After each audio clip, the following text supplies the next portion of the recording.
అంబేద్కర్ కోనసీమ జిల్లాలో ఆన్లైన్ గేమ్కు ఓ యువకుడు బలయ్యాడు. చీకరమిల్లి సాత్విక తాత చేతి ఆపరేషన్ కోసం అకౌంట్లో 70,000 రూపాయలు నగదు జమ చేశారు.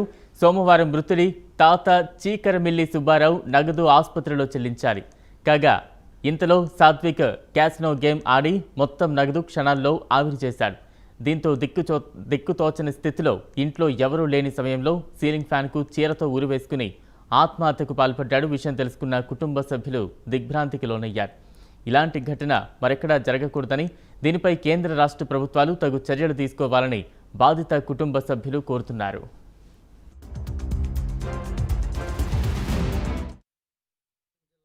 కొత్తపేట మండలం గంటిపల్లిపల్లి ఉన్నది మా గ్రామంలో. నా పేరు పాట కృష్ణమూర్తి అండి. మా గ్రామంలో నిన్న ఒక దురదృష్టకరమైన సంగతి జరిగింది.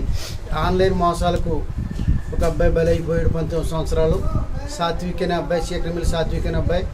మరి ఇంటర్ అయింది, డిగ్రీలో జాయిన్ అవుతాడు. అలాంటి చిన్న వయసు అబ్బాయి మరి మొన్న రాత్రి వాళ్ళ తాతయ్య గారికి నేను ఉదయమే సర్జరీ జరగాలి జూపిటర్ హాస్పిటల్ రాజమండ్రిలో. మరి ఆపరేషన్ నిమిత్తం వాళ్ళ నాన్నమ్మ గారు మేనత్ గారికి కలిపి ఒక 70,000 రూపాయలు పంపించారు. ఆ డబ్బులు తన అకౌంట్లో ఉన్నాయి. ఆ డబ్బులతో అతను ఆన్లైన్లో గేమ్ ఆడాడు. క్యాసినో అనే ఒక గేము, మరి ఆన్లైన్ గేమ్ అట్టండి. ఆ గేమ్ ఆడితే దాంట్లో ఒక 9 నిమిషాల వ్యవధిలోనే 70,000 రూపాయలు పైచీలకు హ్యాక్ అయిపోయినాయి. డబ్బులు పోయినాయి. ఆ డబ్బులు పోయినాయనే బాధతో తెల్లవారితే ఆపరేషన్ ఆగిపోద్దని ఆ టెన్షన్లో అబ్బాయితో దిక్కుచోతల పరిస్థితిలో అబ్బాయి మరి సిల్క్ చీర ఒకటి తీసుకుని వాళ్ళ అమ్మగారిది, తల్లిదండ్రులు కూడా ఇంట్లో లేరు సమయంలో హాస్పిటల్లో ఉన్నారు. సిల్క్ చీర తీసుకుని ఫ్యాన్కి ఉరిగా ఉరేసుకున్నాడు. ఆయనకి బాగలేదు, హాస్పిటల్లో పెట్టారండి. హాస్పిటల్లో పెడితే 30,000 ముందు అన్నట్టుకి అయిపోయినాయి. స్కానింగ్ వాటికి అయిపోయినాయి. 35,000 పంపని ముందు అన్ని బాగా చేశాడండి. పిల్లలు బాగానే ఉన్నది. మళ్ళీ ఆపరేషన్ చేయాలన్నారని నేను ఆదివారం సాయంకాలం పంపానండి. 70,000 పంపితే అన్నీ నానమ్మ నేను పొద్దుటే తాతయ్య దగ్గర కట్టుకుని వెళ్తాను అని చెప్పాడు.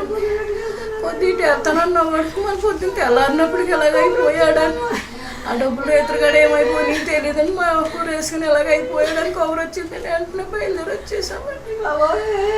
ఆయనకి ఆపరేషన్ చేయించలేదని తీసుకొచ్చేసామండి. ఇక్కడే ఉన్నారు. ఆపరేషన్ చేయించాలని మళ్ళీ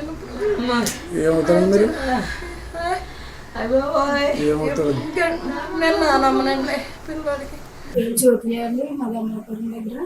అది అమ్మ వాళ్ళు దిగురానండి. గంటి పిల్లలు మా మేనల్లు అండి. మా చిన్నకి ఆపరేషన్ కోసం అనేసి సాయంకాలం డబ్బులు కట్టిందండి. మా చిన్నమ్మ చనిపోయిన అబ్బాయి నానమ్మనండి. కోయిట్లో ఉంటుంది. 70,000 కట్టింది. కడితే ఇంకా ఆదివారం నైట్ మరి ఏం చేసాడో తెలియదు కానీ సాయంకాలం 40,000 అలా ఫోన్లోనే బట్టింగ్ గేమ్ ఆడాడంట. అలాగే 40,000 పోగొట్టున్నాడంట. తర్వాత మళ్ళీ ఇంకా గేమ్లోనే మొత్తం 9 నిమిషాలలో మొత్తం 70,000 అలాగా పోగొట్టేసుకున్నాడంటే తెల్లవారుజామున 9